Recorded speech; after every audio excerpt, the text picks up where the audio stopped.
হাসরের মাঠে আল্লাহ রাব্বুল আলামিন কিছু বান্দাদের জন্য জাহান্নাম ফয়সালা করে দিবেন। এরপরে জাহান্নামী ব্যক্তিরা আল্লাহ রাব্বুল আলামিনের কাছে অভিযোগ করবেন, হে আল্লাহ, আজকে আপনি আমাদেরকে যে জাহান্নামের ফয়সালা করে দিলেন, জাহান্নামে আমরা একা যাব না। তখন আল্লাহ রাব্বুল আলামিন তাকে জিজ্ঞেস করবে, কেন একা যাব না?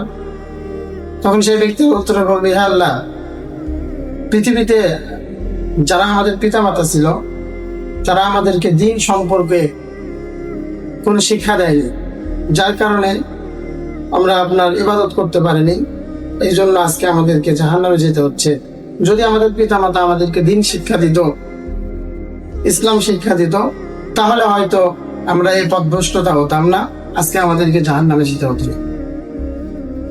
তাহলে আমাদের পিতামাতার জন্য যেহেতু আমাদেরকে জাহান্নামে যেতে হচ্ছে, অতএব আমরা আমাদের পিতামাতা ছাড়া জাহান্নামে যাব না। তো তখন আল্লাহ রাব্বুল আলামিন তাদের দোয়া কবুল করে তখন তাদের সঙ্গে তাদের পিতামাতাকেও জাহান্নামে পাঠিয়ে দিবেন।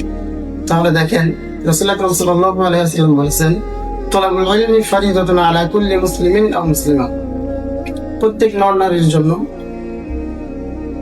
ইলমে দ্বীন যতটুকু শিক্ষা করলে নামাজ, রোজা, হজ, যাকাত এগুলো আমরা আদায় করতে পারবো, এইটুকু ইলম আমাদের জন্য শিক্ষা করা ফরজ। অতএব আমরা নিজেরাও শিক্ষা করবো এবং আমাদের সন্তানের যারা আছে তাদেরকে আমরা এই দ্বীন সম্পর্কে শিক্ষা দেবো, যাতে করে কাল হাসরের ময়দানে তারা আমাদের বিরুদ্ধে অভিযোগ করতে না পারে।